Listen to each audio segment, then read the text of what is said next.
So yes, there are different types of shoes for your workouts, and I'm here to explain why you need to purchase different shoes for each style of workout that you're choosing to do. So hey guys, my name is Mary. I'm a health and fitness coach. I've been running for, say, a total of over 30 years now, and recently got into triathlons and have been working on my strength training along with cross training to help me improve upon those certain type of races that I like to participate in.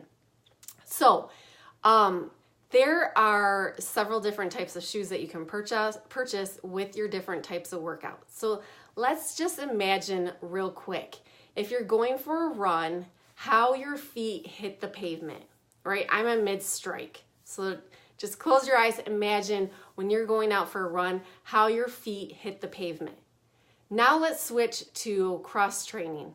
When you're doing plyometrics, jumping around, jump roping, those type of activities, or doing like step training, I don't know, those type of activities, how your feet might hit the ground at that point, right? So you're going side to side, front to back. Now let's say you're lifting really heavy weights. What do your feet do? They basically stay planted on the ground. When you're going for a bike ride, they're in the pedal motion, they're pulling and they're pushing. So there are different types of shoes that you should purchase with each different workout. So let's take running shoes, for example. Here are my Brooks. I love my Brooks, especially for any type of mileage under 13 miles. Yes, I have switched up my shoe depending on the length of race that I'm training for. So I love Brooks for shorter races. And that's definitely something that you want to think about when you purchase running shoes. So if you think about it, running is a forward motion. You're always going forward. You're also wanting stability in your shoes so that when you have to jump over a pothole or run around some person in a race, that you have a little bit of support and stability in that shoe so that you're not falling, right? You have that great balance. And running shoes also have more cushion in them than most of the shoes out there. So if you think about how much pounding you're putting on your shoe, that shoe needs to absorb that force that you're putting in your shoe.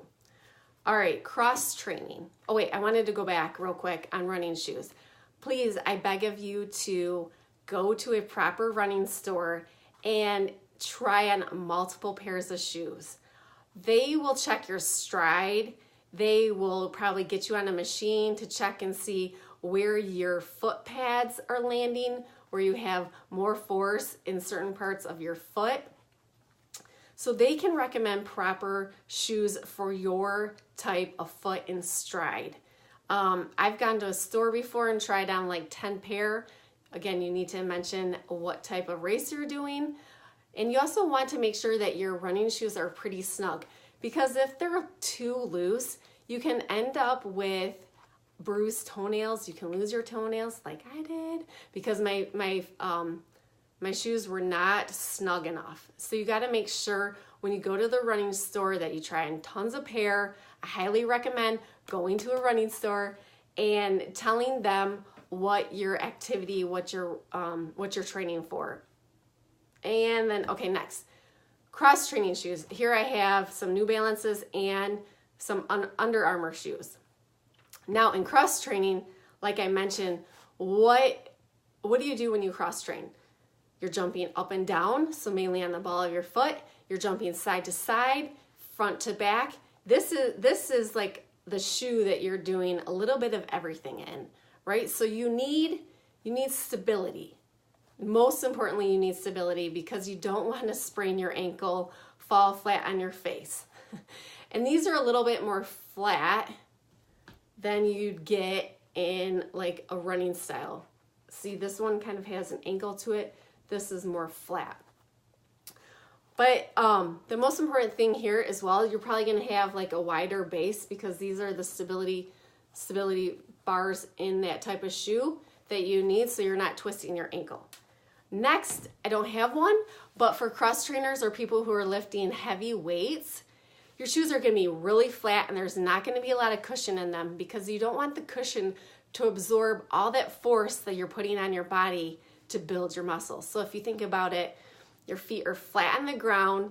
Again, you don't want something that has too much cushion in it because you don't want to roll and bust your face falling on a weight.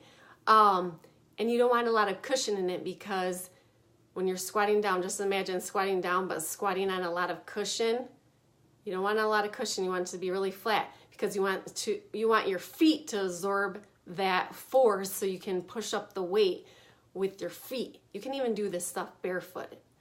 All right, next, biking shoes. So I got into triathlons about 2 years ago, but I've been spinning for a long time as well.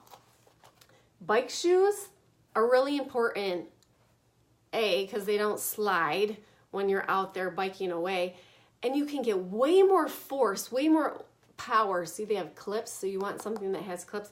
Way more power in your cycle motion, so you can push down harder and you can pull up harder. So just think how much faster you can go with all that power. My best advice for shoes, honestly, guys, go into a running store for running shoes. Cross training you can pick up at a local store. Bike, like a local sporting goods store. Biking shoes, I would go into a bike shop. They can fit you for shoes. My best advice is just try on a ton of pair and don't hop on to Google or YouTube and say, what's the best running shoe? What's the best cross training shoe? Because if you order them, they're probably not going to fit you because we all have different styles of feet and we all need something completely different. All right, guys, if you're looking for a free guide on maybe you want to get started right, you're doing a big race this season and you want to get your nutrition right as well, I have a 7-day free guide on healthy tips that you can add to your nutrition, to your diet to really help you win that race, win against you, right? Your competition is you, but really have a strong finish and a strong race. So if you want that, I'm going to put the link in the show notes above. And take care, guys. Peace out.